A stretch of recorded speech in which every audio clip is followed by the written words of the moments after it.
morning. Happy Monday. So our movement today, I'm just going to break down our side lunge or our straddle lunge or our Cossack squat. So the focus here is a lot of inner and outer thighs. So there can be some issues with this movement if our adductors aren't strong or our abductors aren't strong or they're just really tight. So the first starting position I like to do is just keeping your feet wide. So that straddle position with the toes forward. So this movement is technically a hinge. So the first thing you do is stick your butt out, but then you're gonna side lunge or squat to one side. So the goal here is that pelvis is nice and tight and flat, low back is engaged, and I'm gonna push my knee all the way out to my ankle.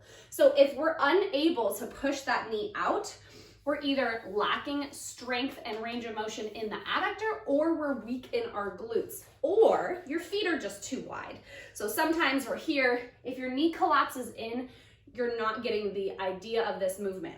So bring those feet a little bit together. Your toes can be slightly out, but again, mostly toes forward. So really focusing on that external rotation through the hip as we drop.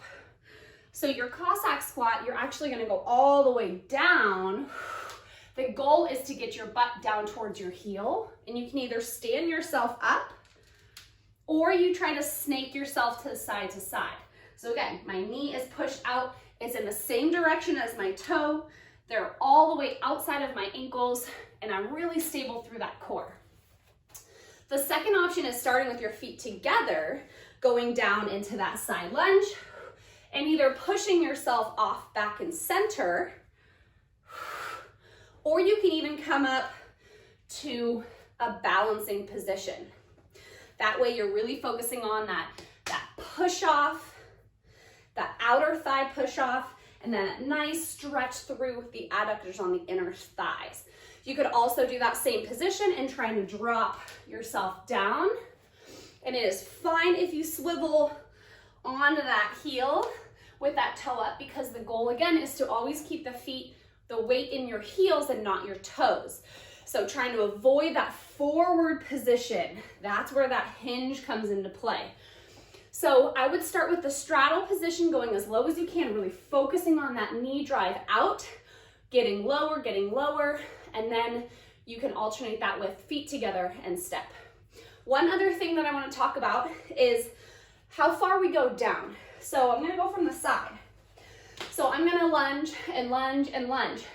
If this is as far down as I can get my bent knee, make sure you're not just gonna continue with your torso. So I'm only going as low as I can as I continuously bend through the knee. So if I'm only going to here, you stop. Don't think going lower is gonna be better, because then the focus isn't on the leg anymore, it's on the back, because I have to get myself back up in extension. So really great movement for inner and outer thighs and awesome stability through the hips and knees. Give it a shot.